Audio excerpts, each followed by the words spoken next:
Good morning MOM fifth sem students. आज हम लोग यूनिट थर्ड में है ना एक टॉपिक है वेबसाइट और उसके टाइप्स के बारे में देखने वाले हैं। वेबसाइट बेसिकली होता क्या है वो सब समझने वाले हैं। जैसे कि कोई बड़ी ऑर्गेनाइजेशन है, जैसे कि हम सारे स्टूडेंट्स लोग CSPTU जो यूनिवर्सिटी है भिलाई में इस्टेब्लिश्ड है ना, भिलाई में सिचुएटेड है वो, तो उसके स्टूडेंट हैं। तो उन्होंने क्या किया है कि लोग घर बैठे ही सारे अपने फैसिलिटीज़ हैं वो कार्य हैं उनको वो कर पाएँ, ऐसा उन्होंने इस विज़न के साथ में उनने वेबसाइट बनाया है। अब वेबसाइट बेसिकली होता क्या है, मान लेते हैं CSPTU भिलाई, मान लेते हैं क्या वो है ही भिलाई में, तो वहाँ पर है। तो भाई मैंने आप लोगों को एक लेक्चर में डिस्कस भी किया था, सपोज़ एग्ज़ाम फॉर्म भरना है। एग्ज़ाम फॉर्म भरने के लिए आपको पहले क्या होता था, ऑफलाइन हम फॉर्म फिल करते थे पेपर में, और उस पेपर को उस फॉर्म को फिल करने के बाद हम लंबी कतार लाइन में लगते थे। तो उसके बाद हम सबमिशन होता था, फ़ी देते थे, तो इस तरीके का प्रोसीजर होता था। तो सोचा गया कि क्यों ना ये जो टाइम टेकिंग और हैक्टिक जो प्रोसेस है उसको कंप्यूटराइज्ड कर दिया जाए।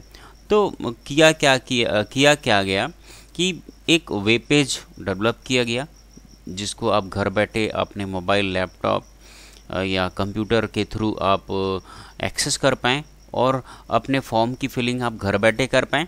और आपका फॉर्म भरने के लिए आपको ना तो भिलाई जाना पड़े जमा करने के लिए, सबमिट करने के लिए, ना ही आपको लंबी कतार में लगना पड़े। तो इस सोच के साथ में वेब पेज बनाया गया। तो ऐसे ही कई, जैसे एनरोलमेंट फॉर्म है वो फिल करने के लिए आपको TC या माइग्रेशन वगैरह लेना है, उसके लिए ऑनलाइन फॉर्म्स की फैसिलिटी दी गई। तो ऐसे ही सोच के साथ में CSPTU ने भी आपको कई वेबसाइट का निर्माण किया हुआ है। तो मैं अगर आप सब एक्सेस किए हुए हैं CSPTU के वेबसाइट को, तो आपको पता ही होगा कि कैसा होता है वहाँ पर। तो आप कह सकते हैं किसी वेबसाइट की यदि परिभाषा देखें, जैसे कि आप CSPTU के वेबसाइट को आप क्लिक करते हैं, उसका होम पेज आता है, आप जैसे ही URL में टाइप करते हैं CSPTU.ac.in, तो सबसे पहले जो आता है दैट इज़ जो सबसे पहले वेब पेज अपीयर होता है आपके ब्राउज़र में, वेब ब्राउज़र में, उसे होम पेज कहा जाता है। और मान लो आपको एग्ज़ामिनेशन फॉर्म भरना है, तो एग्ज़ामिनेशन का जो लिंक होता है, जो हाइपर टेक्स्ट जो वहाँ पर लिखा होता है एग्ज़ामिनेशन फॉर्म, उसको हाइपर टेक्स्ट बोलेंगे। और फिर आपके सामने दूसरे वेब पेज को लाया जाता है। तो एक वेब पेज से दूसरे वेब पेज को लाया जाना, ये कहलाता है हाइपर लिंकिंग। तो ऐसे ही कई वेब पेजेस होते हैं उस वेबसाइट में। जैसे रिज़ल्ट को आपको फाइंड आउट करना है, तो आप रिज़ल्ट हाइपर टेक्स्ट को आप क्लिक करते हो तो आपके सामने कोई दूसरा वेब पेज आ जाता है जिसमें आपका यूज़र ID पासवर्ड पूछा जाता है, फिर आपको रिज़ल्ट्स दिखाए जाते हैं।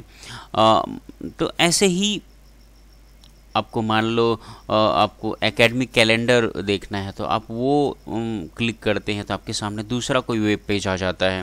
तो इस तरीके से हम देख क्या रहे हैं कि एक जो वेबसाइट होता है वो कई नंबर ऑफ पेजेस से मिलकर बना होता है। हम कह सकते हैं कोई वेबसाइट जो होता है कलेक्शन ऑफ वेब पेजेस होता है जो किसी सर्वर में मौजूद होता है, और उसे हम इंटरनेट की सहायता से एक्सेस करते हैं। तो आइए शुरू करते हैं कि वेबसाइट होता क्या है। तो आज के लेक्चर में हम लोग देखने वाले हैं वेबसाइट किसे कहते हैं, स्टैटिक वेबसाइट क्या होता है, डायनामिक वेबसाइट क्या होता है, और फिर हम एट द एंड देखेंगे और कितने प्रकार के वेबसाइट्स होते हैं। तो what is website? A website is collection of web pages and related content that is identified a common domain name and published on at least one web server। तो website क्या होता है? वेब पेजेस का collection होता है and related content that is identified a common domain name, और ये सारे वेब पेजेस को एक स्पेसिफिक नाम दिया जाता है, कोई वेबसाइट का नाम दिया जाता है। जैसे कि मैंने बोला CSPTU.ac.in, तो वहाँ कलेक्शन ऑफ वेब पेजेस हैं और उनका डोमेन नेम क्या है भाई, CSPTU.ac.in है ना भाई, URL है, CSPTU उनका डोमेन नेम हो जाएगा। And published on at least one web server, जिन्हें एक वेब सर्वर में रखा जाता है। Notable examples are csvtu.ac.in, pursue.univ.ac.in and amazon.com। तो ये सारे कुछ वेबसाइट्स के एग्जाम्पल हैं। All publicly accessible websites collectively constitute the world wide web.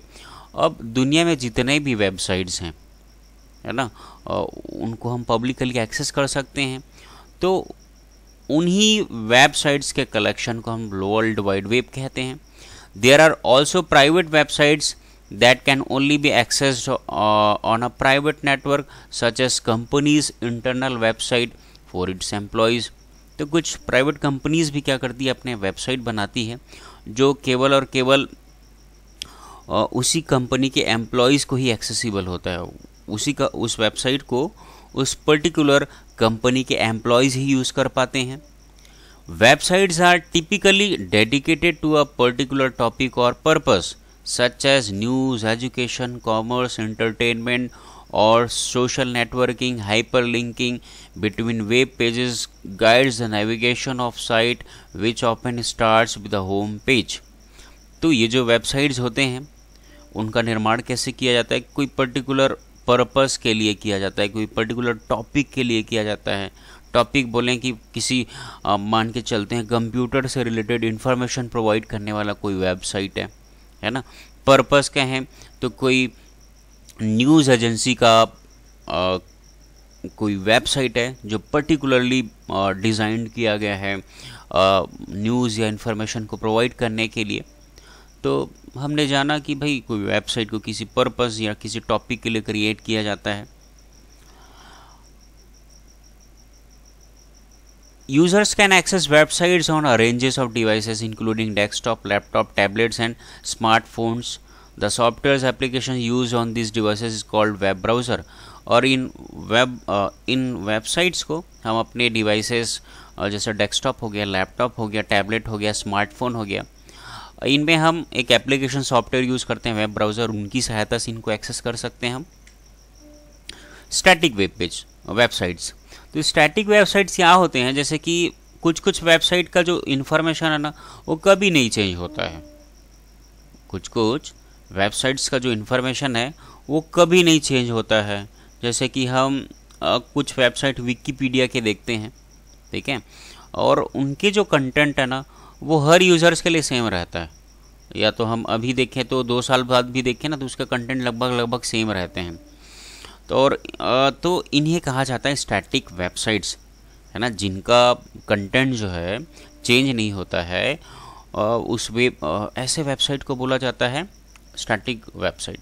अब जैसे कि मैं जीमेल में लॉगिन करूँगा, ठीक है, मैं लॉगिन करता हूँ तो मेरे लिए जो वेब पेज है वो दिखलाया जाएगा, मेरे इनबॉक्स के मैसेजेस दिखाए जाएंगे, मेरे सेंड आइटम्स दिखाए जाएंगे।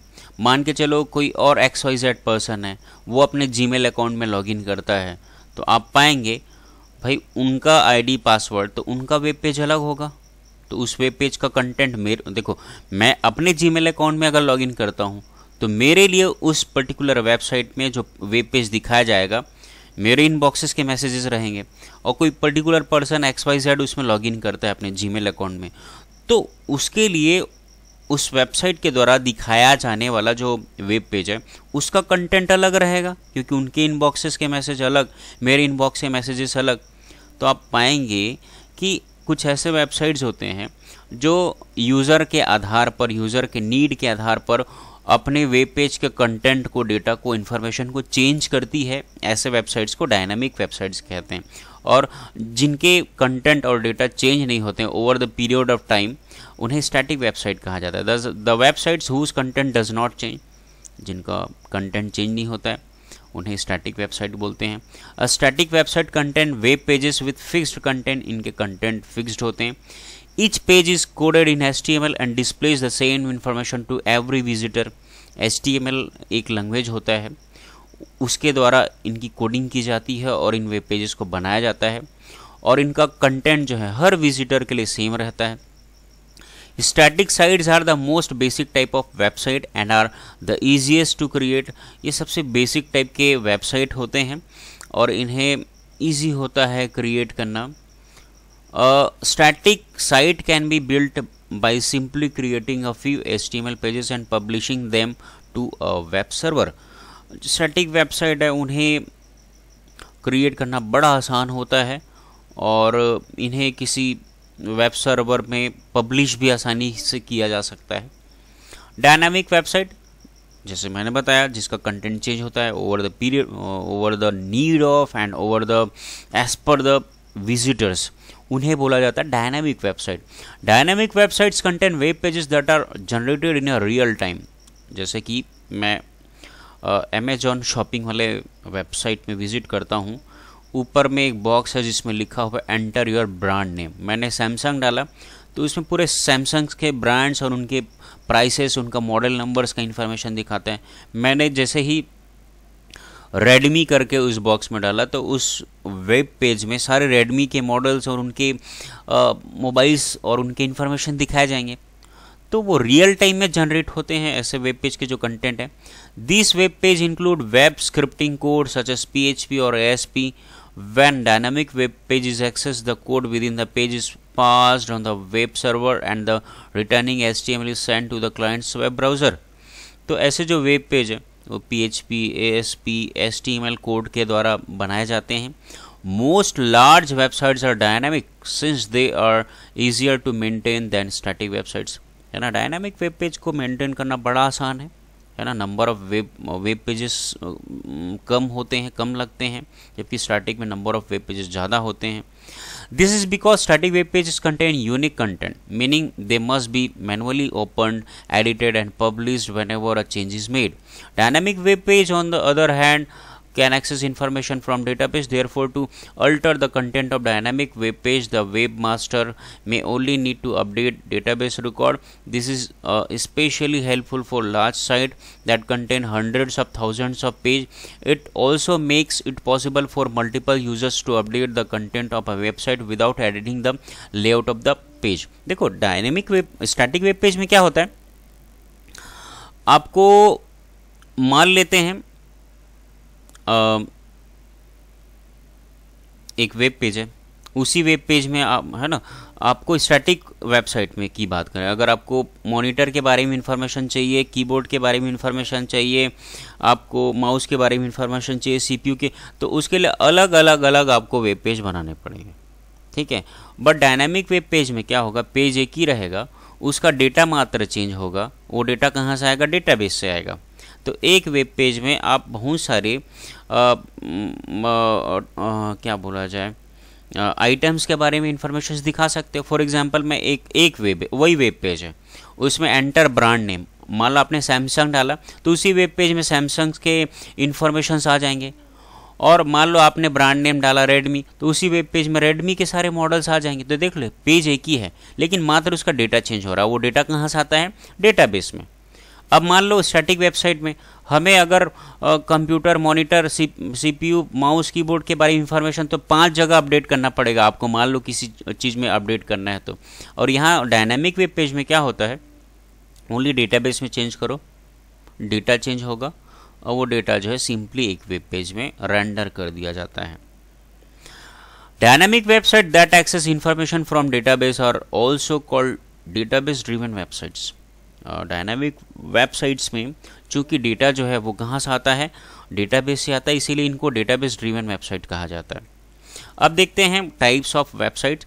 एफिलिएट नेटवर्क वो वेबसाइट, तो ऐसे वेबसाइट क्या होते हैं, जैसे कि मान लो मैं कोई वेबसाइट क्रिएट करता हूँ और मैं फर्स्ट पार्टी हो गया, सेकंड पार्टी वो जो मेरे वेबसाइट्स को विजिट करेंगे, और थर्ड पार्टी वो जिनके प्रोडक्ट को अपने वेबसाइट में मैं लॉन्च करके दिखा के बेचता हूँ, सेल करता हूँ। तो मुझे क्या, वो जो थर्ड पार्टी है जिनके प्रोडक्ट को मैं सेल करूँगा अपने वेबसाइट के ज़रिए, वो मुझे कमीशन देगी। तो ऐसे वेबसाइट को बोलते हैं एफिलिएट नेटवर्क। मालवेयर वेबसाइट, ऐसे वेबसाइट्स स्पेशली बने होते हैं। इन ऐसे वेबसाइट्स को आप विजिट करोगे तो ऐसे वेबसाइट आपके सिस्टम में वायरसेस भेजेंगे। ठीक है, भेजने वाले वेबसाइट्स होते हैं जो कि आपके सिस्टम के परफॉर्मेंस को पुअर कर देता है, और फिर ऐसे वेबसाइट्स आपको ऑफर करेंगे कि भाई अगर आपके सिस्टम में ये फॉल्ट है, अगर आपके सिस्टम को ठीक करना है तो ये वाले एंटीवायरस को खरीदो या ये वाले टूल को खरीदो। तो ऐसे वेबसाइट को बोलते हैं मालवेयर वेबसाइट्स, जो बेसिकली वायरस अटैक कराते हैं विजिटर्स के कंप्यूटर्स पर। ब्लॉग वेबसाइट्स, ये ऐसे वेबसाइट्स होते हैं जहां पर लोग अपने आइडियाज़ को, है ना, यहाँ लिख सकते हैं, एक्सप्रेस कर सकते हैं। सेलिब्रिटी वेबसाइट्स, ये ऐसे वेबसाइट्स होते हैं जो किसी पर्टिकुलर पब्लिक सेलिब्रिटी या तो पब्लिक फिगर के ऊपर उनके बारे में इंफॉर्मेशंस प्रोवाइड करती है, तो ये सेलिब्रिटी वेबसाइट्स कहलाते हैं। कंपैरिजन शॉपिंग वेबसाइट्स, ये ऐसे वेबसाइट्स होते हैं जो डिफरेंट वेबसाइट्स में, है ना, जैसे कि मान लो ये वाले ब्रांड का जो रेट है अमेज़न में इतना प्राइस है, फ्लिपकार्ट में इतना प्राइस है, हमारे यहाँ इतना प्राइस है, ऐसे कंपेयर करते हुए इन लोग सेल करते हैं किसी प्रोडक्ट का, किसी आइटम का, तो ये कंपैरिजन शॉपिंग वेबसाइट्स कहलाते हैं। क्लिक टू डोनेट साइट, ऐसे वेबसाइट क्या होते हैं, जैसे ही आप क्लिक करोगे ना तो किसी मिलिट्री या तो किसी फ्लड अफेक्टेड एरिया के लिए, या तो कोई फ्रीडम फाइटर हो गया, या तो किसी के लिए कुछ डोनेशन वगैरह देना है, तो ऐसे पर्पस से ये क्लिक टू डोनेट साइट्स होते हैं। क्लासिफाइड एड्स, जॉब से रिलेटेड, है ना, कुछ आपको इन्फॉर्मेशंस देने वाले कुछ वेबसाइट्स होते हैं, जैसे कि naukri.com, freejobalert.com, ऐसे कुछ, तो ये स्पेसिफिकली क्लासिफाइड वेबसाइट्स होते हैं जो जॉब से रिलेटेड इन्फॉर्मेशंस देते हैं। कॉरपोरेट वेबसाइट्स, कोई पर्टिकुलर बिजनेस है ना, उस बिजनेस को रन करने के लिए कुछ वेबसाइट्स बनाए जाते हैं, तो ये कॉरपोरेट वेबसाइट्स होते हैं। ऑनलाइन डेटिंग सर्विस, कुछ जो सिंगल्स होते हैं जिनको फ्रेंडशिप करनी होती है, तो ऐसे वेबसाइट्स जहाँ जो ये मैरिज से रिलेटेड या फ्रेंडशिप से रिलेटेड कुछ मैकेनिज़्म प्रोवाइड करते हैं, ऐसे वेबसाइट्स को ऑनलाइन डेटिंग सर्विसेज वेबसाइट्स बोलते हैं। ई कॉमर्स वेबसाइट्स बेसिकली ऐसे शॉपिंग के लिए या ट्रेडिंग के लिए या मार्केटिंग के लिए ऐसे वेबसाइट्स का निर्माण किया जाता है, जैसे कि आप फ्लिपकार्ट.com, amazon.com, ये सारी ई कॉमर्स वेबसाइट्स हैं। तो आज के लेक्चर में हमने समझा भाई वेबसाइट्स बेसिकली होता क्या है, उसके टाइप्स को समझा हमने, और उसके एग्जांपल्स भी देखे, और कैसे कैसे टाइप्स के वेबसाइट्स बनाए जा सकते हैं। So thank you very much. सारे लेक्चर्स बड़े ध्यान से देखिए, नोट्स बनाइए, और जिन्होंने मेरे चैनल को सब्सक्राइब नहीं किया है प्लीज़ सब्सक्राइब कर लीजिए। Thank you very much.